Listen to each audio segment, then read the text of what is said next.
Assalamualaikum warahmatullahi wabarakatuh. Berjumpa kembali dengan saya Nesya Anggrmasari. Pada kesempatan kali ini saya akan memberikan atau menginformasikan terkait tentang asuhan keperawatan pada lansia dengan perubahan fisiologi sistem hormon.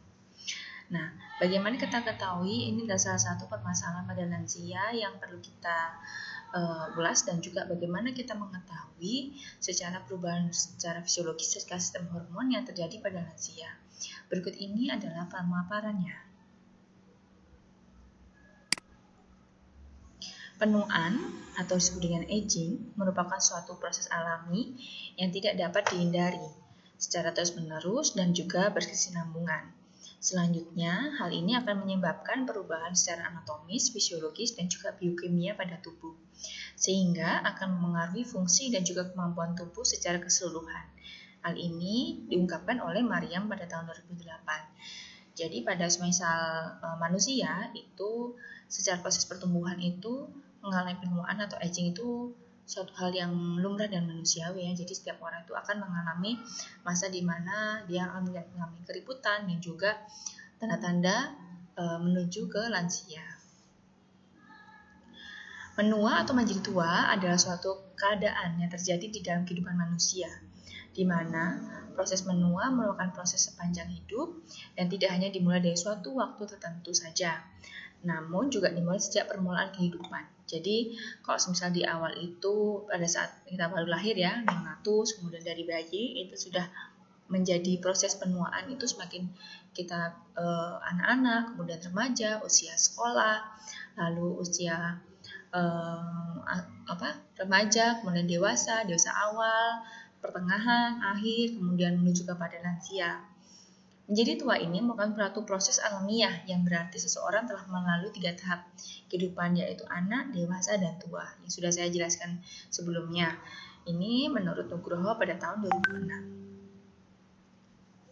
Nah, penuaan sendiri berupa aging secara umum, kondisi fisik seseorang yang telah memasuki usia lanjut dan mengalami perubahan.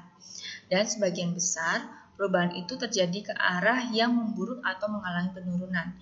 Misalnya, organ reproduksi lebih cepat dan usang dibanding organ yang lain, perubahan penampilan, perubahan panca indera, dan perubahan seksual.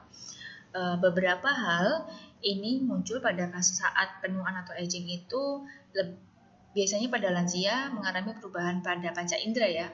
Itu yang lebih biasanya waktu saat remaja belum pakai kacamata, tapi setelah menjelang usia 30 atau 40 tahun menggunakan kacamata. Jadi jarak pandang itu akan semakin berkurang. Nah, proses penuaan sendiri adalah proses yang tersembunyi dan juga permulaannya berbeda-beda antara tiap individu. Demikian pula secara kecepatan dan penurunannya.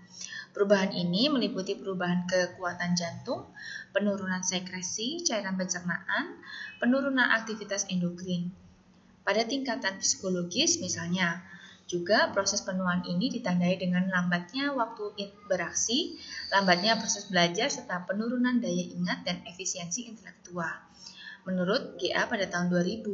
Jadi kalau misal semakin tua itu biasanya semakin pelupa, kemudian mengalami contohnya demensia, lupa akan bagaimana hari ini tanggal apa, hari apa, nama anak, nama cucu, seperti itu.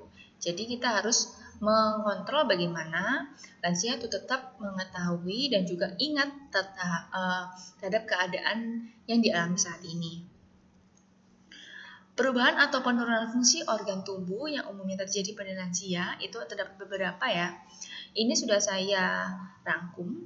Yang pertama dari fungsi jantung dan pembuluh darah.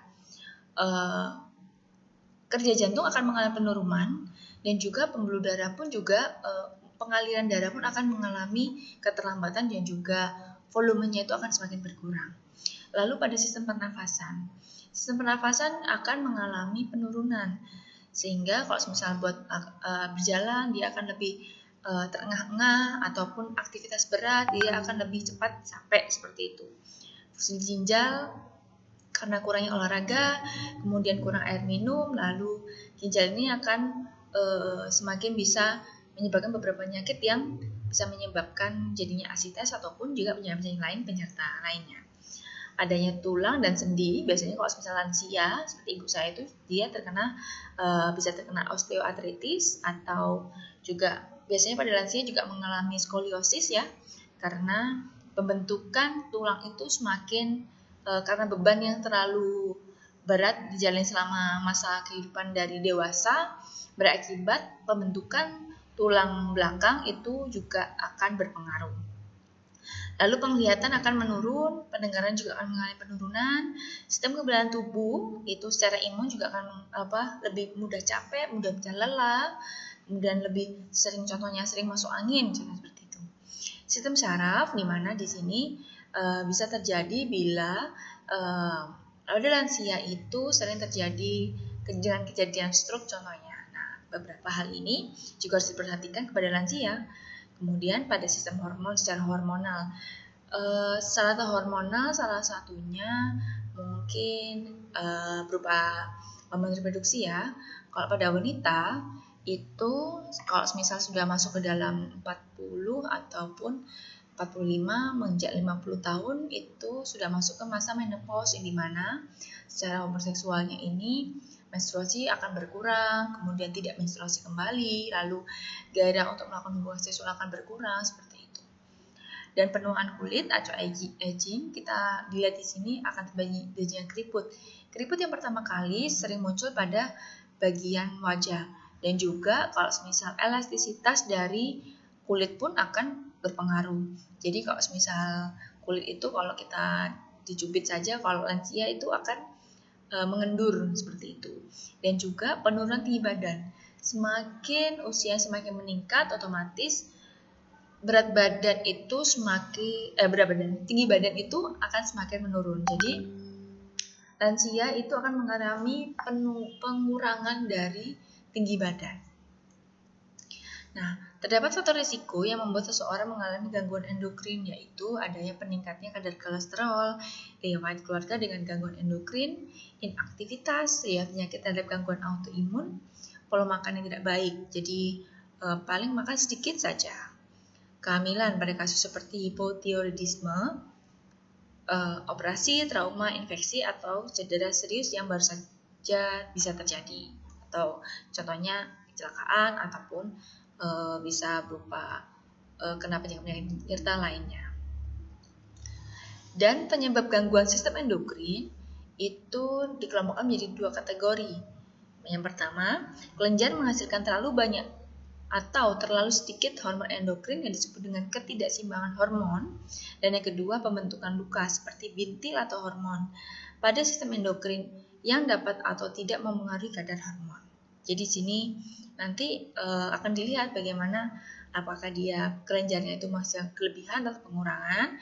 Bisa contohnya pada tiroid ya, dia mengalami hipertiroid, terlalu banyak menghasilkan hormon tiroid, ataupun hipotiroid, terlalu sedikit untuk menghasilkan hormon tiroid. Dan pembentukan luka seperti bintil atau tumor, jadi adanya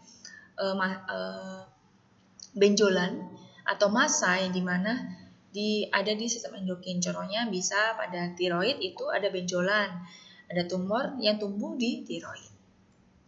Nah, ada hormon endokrin yang dimana hormon berupa hipofisis anterior, hormon hipofisis posterior, kelenjar tiroid, kelenjar paratiroid, kelenjar timus, korteks adrenal, dan medula pankreas, serta kelenjar gonad atau disebut dengan ovarium dan testis. Inilah hormon endokrin yang bisa kita ketahui pada tubuh manusia. Nah, di gambar atau di slide ini sudah saya berupa gejala gangguan sistem endokrin yang biasanya muncul pada manusia ya, yang sudah saya rangkum. Yang pertama adanya diabetes, kemudian akromegali, penyakit Addison, sindrom Cushing, prolaktinoma, hipotiroidisme, hipertiroidisme, Hashimoto's thyroiditis, dan penyakit Graves. Dari ke-9 penyakit ini atau gangguan pada sistem endokrin ini, bagaimana kontribusi di dalam tubuhnya, kita akan bahas satu-satu. Kalau pada diabetes, berupa gangguan endokrin yang paling umum, serta dialami oleh lansia, di mana diabetes ini terjadi ketika pankreas tidak menghasilkan insulin yang cukup atau tubuh tidak dapat menggunakan insulin yang tersedia dengan optimal. Gejala diabetes dapat meliputi berupa haus, lapar berlebih, kelelahan, sering buang air kecil di malam hari, kemudian ada mual dan muntah, nafsu makan bisa bertambah, kemudian kenaikan atau penurunan berat badan tidak disertai alasan, lalu adanya perubahan penglihatan atau lapang pandang dari klien tersebut. Nah, sedangkan pada akromegali itu berupa di mana gangguan ketika kelenjar pituitari menghasilkan hormon pertumbuhan yang berlebih dan juga menyebabkan pertumbuhan yang berlebih terutama pada tangan dan kaki. Gejala akromegali biasanya meliputi ukuran bibir, hidung, atau lidah yang terlalu besar, terlalu panjang, tangan atau kaki yang terlalu besar dan bengkak seperti pada gambar itu saya tampilkan. Jadi kalau misal normalnya adalah ya tangan normal, tapi kalau misal dia akromegali, dia tangannya terlalu besar. Lalu perubahan struktur tulang muka, jadi wajahnya terlalu lonjong. Nyeri pada tubuh dan juga sendi. Jadi sering nyeri-nyeri sendinya. Suara yang dalam, kelelahan dan kelemahan, sakit kepala, pertumbuhan tulang, biasanya pertumbuhan tulang ini bisa kelebihan pertumbuhan tulang, jadi terlalu lebih dan terlalu cepat ya. Ada yang kartilago yang berlebih serta penambalan kulit, disfungsi seksual termasuk penurunan libido, sleep apnea, dan juga gangguan pada penglihatan. Jadi kalau sebenarnya akromegali ini, kalau sebenarnya gambar, sesuai dengan gambar saya tampilkan itu dengan pertumbuhan yang terlalu berlebih. Nah, ini adalah penyakit Addison yang dimana ditandai dengan penurunan produksi kortisol dan aldosteron akibat kerusakan kelenjar adrenal. Gejala penyakit Addison biasanya meliputi depresi, diare, kelelahan, sakit kepala, hiperpigmentasi pada kulit, seperti pada gambar ini ya, jadi warna kulitnya akan berbeda. Jadi kalau misalnya kita temui orang dengan warna kulit berbeda sampai tangan, kemudian kaki, lalu muka, itu disebut dengan penyakit Addison. Lalu ada berupa hipoglikemi, nafsu makan rendah, tekanan darah rendah, periode menstruasi yang terlewat, mual dengan atau tambahan muntah, ingin mengkonsumsi garam, penurunan berat badan, dan juga kelemahan. Nah, kita berlanjut pada sindrom Cushing. Yang gimana sih sindrom Cushing ini? Disebabkan oleh kelebihan kortisol yang dihasilkan oleh kelenjar adrenal. Gejala dari sindrom Cushing biasanya meliputi buffalo hump atau lemak di antara bahu seperti punuk ya. Itu sudah saya gambarkan di sana. Jadi kalau sudah orang gemuk itu mengalami punuk itu disebut dengan sindrom Cushing. Kelebihan hormon kortisol pastinya. Kemudian ada diskolorasi kulit seperti memar, kelelahan, merasa sangat haus, penipisan, dan juga melemahnya tulang atau osteoporosis, sering buang air kecil di pagi atau siang atau juga malam hari, gula darah tinggi atau hiperglikemi, tekanan darah tinggi, hipertensi, mudah marah atau sering aja mut-mutan biasanya. Kemudian obesitas pada bagian atas tubuh, jadi gemuknya itu hanya di bagian perut ke atas, sedangkan kaki dia kecil sekali. Kemudian wajahnya bundar atau moon face contohnya, dan juga gampang mengalami kelemahan karena untuk membawa beban dari tubuh itu juga akan mengalami penurunan. Nah, sedangkan pada penyakit Graves atau penyakit yang dimana jenis hipotiroidisme yang mengakibatkan produksi hormon tiroid. Penyakit Graves ini biasanya meliputi mata menonjol, diare, kesulitan tidur, kelemahan, dan juga kelelahan. Ada goiter, pembesar kelenjar tiroid ya. Kemudian di sini ada matanya terlalu menonjol. Di situ kemudian juga kalau kita teraba bagian leher akan terjadi pembesaran tiroid, lalu intoleransi terhadap panas, detak jantung yang tidak teratur, mudah marah dan perubahan mood ya. Karena perubahan hormon ini, detak jantung berdebar cepat atau takikardia, kulit yang tebal, merah pada betis, tremor, dan penurunan berat badan. Nah, kita berlanjut kepada Hashimoto thyroiditis. Suatu kondisi ketika tiroid diserang oleh sistem imun yang menyebabkan hipothyroidisme dan produksi hormon tiroid yang rendah. Gejalanya itu meliputi yang pertama, intoleransi terhadap dingin. Jadi gampang sekali dia kedinginan. Konstipasi, susah BAB, rambut kering dan rontok, kelelahan, goiter, pembesaran kelenjar tiroid, nyeri sendi dan otot, periode menstruasi yang terlewat, detak jantung yang melambat, pertumbuhan berat badan. Jadi sering mengalami pertambahan berat badan yang berlebih ya biasanya pada Hashimoto thyroiditis. Nah, sedangkan kita berlanjut pada hipertiroidisme. Hipertiroidisme adalah kondisi di mana ditandai dengan kelenjar tiroid yang overaktif. Gejala umum dari hipertiroidisme meliputi diare, kesulitan tidur, kelelahan, goiter, intoleransi terhadap panas, mudah marah, moodnya terganggu, detak jantung cepat, takikardia, tremor, penurunan berat badan tanpa penyebab, dan juga sering mengalami kelemahan. Nah, sedangkan kita berlanjut pada hipotiroidisme itu kebalikan dari hipertiroid. Biasanya dia intoleransi terhadap dingin. Kemudian ada sembelit, penurunan produksi keringat kurang ya, jadi produksi keringatnya kurang, lalu rambutnya kering, gampang lelah, goiter, nyeri sendi dan otot, periode menstruasi yang terlewat, detak jantung yang lambat, muka bengkak, kenaikan berat badan. Kemudian ada prolaktinoma, muncul apabila kelenjar pituitari yang disfungsional menghasilkan hormon prolaktin berlebih yang berguna dalam produksi ASI. Prolaktin berlebih dapat menyebabkan berbagai gejala seperti disfungsi ereksi, kemandulan, kehilangan libido, periode menstruasi yang terlewat, produksi ASI tanpa penyebab. Nah, kita berlanjut kepada asuhan keperawatan. Ya, apa saja yang harus dikaji pada perubahan hormon ini? Yang pertama ada fisik, secara psikologi, sosial ekonomi, spiritual, biodata, kemudian faktor predisposisi dan presipitasi.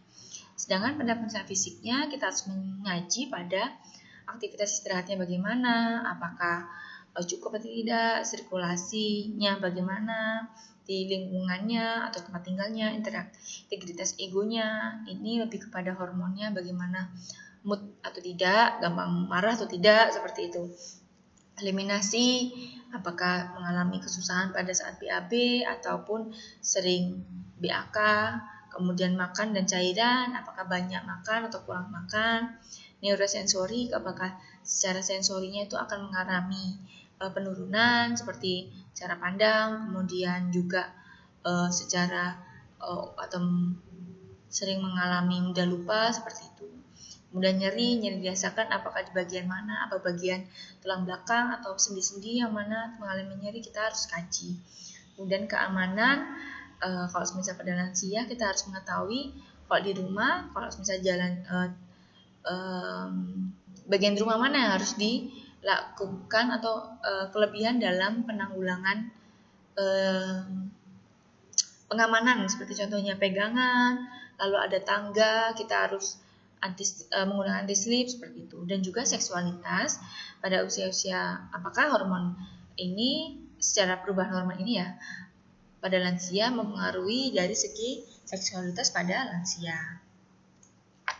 Sedangkan pada pemeriksaan penunjangnya bisa melakukan pemeriksaan pada glukosa darah, aseton plasma, asam lemak bebas, elektrolit, gas darah arteri, trombosit, ureum atau kreatinin, dan amilase darah. Lalu diagnosa keperawatan apa saja yang bisa muncul pada perubahan hormon pada lansia ini? Yang pertama, berupa kekurangan volume cairan berhubungan dengan hiperglikemi, diare muntah, dan poliuri. Kemudian yang kedua, berupa resiko terhadap infeksi berhubungan dengan kadar glukosa tinggi dan penurunan fungsi leukosit. Yang ketiga, resiko perubahan persepsi sensori berhubungan dengan perubahan kimia endogen, ketidakseimbangan glukosa insulin, dan juga yang terakhir berupa kurang pengetahuan tentang penyakit, prognosis, dan juga kebutuhan pengobatan berhubungan dengan kurang sarana atau juga informasi yang didapat oleh pasien atau klien. Nah, rencana keperawatan apa saja yang kita bisa lakukan pada si pasien atau klien? Libatkan klien dan keluarga dalam perencanaan keperawatan, beri makan porsi kecil tapi sering, banyak minum, kurangi makan yang terlalu asin, beri makan yang mengandung serat, batasi pemberian makanan tinggi kalori, batasi minum kopi dan teh, ya kayak minuman yang mengandung kafein, sediakan tempat atau waktu tidur yang nyaman. Kemudian atur lingkungan cukup, ventilasi dan bau-bau yang tidak enak untuk menjaga mood seperti itu. Dan juga beri stimulus atau meningkatkan lansia terhadap kegiatan yang dilakukan. Jadi ini bisa sebagai distraksi ya di dalam pada lansia untuk mengurangi rasa nyeri yang dirasakan ataupun efek-efek dari penyakit yang dirasakan pada tubuh. Memberikan kesempatan pada lansia untuk mengekspresikan perasaan dan tanggap terhadap respon nonverbal. Berikan makanan tidak berbentuk gas, berikan makanan menarik dan sajikan selagi hangat, berikan minum yang hangat, dorong untuk melakukan aktivitas, tapi aktivitasnya kita lihat aktivitasnya jangan terlalu berat, tapi yang ringan-ringan saja. Dengan evaluasinya kita lihat agar dalam memenuhi nutrisi lansia dapat terpenuhi, kebutuhan mobilitas fisik lansia juga kita pantau, kemudian kebutuhan istirahat tidur lansia terpenuhi, dan meningkatnya hubungan intrapersonal klien lansia. Jadi secara sosial ya, itu harus tetap diberikan support dan juga aktivitas yang dapat membantu lansia untuk tetap beraktivitas. Nah, demikianlah pemaparan saya terkait bagaimana perubahan sistem hormon pada lansia. Semoga bisa membantu teman-teman sekalian terkait tentang apa sih perubahan yang hormon biasanya terjadi pada lansia. Jadi ini sebagai bahan pandangan ataupun bahan referensi. Demikian menurut saya materi yang saya bahas kali ini. Berjumpa lagi pada materi-materi berikutnya dan tampilan materi yang selanjutnya. Dan jangan lupa untuk komen, like, dan share materi-materi kira-kira materi-materi apa saja atau materi apa saja yang lainnya yang ingin di-request bisa dilakukan di kolom komentar seperti itu. Terima kasih atas kesempatan kali ini. Kita berjumpa kembali di video-video dan juga materi berikutnya. Terima kasih. Wassalamualaikum warahmatullahi wabarakatuh.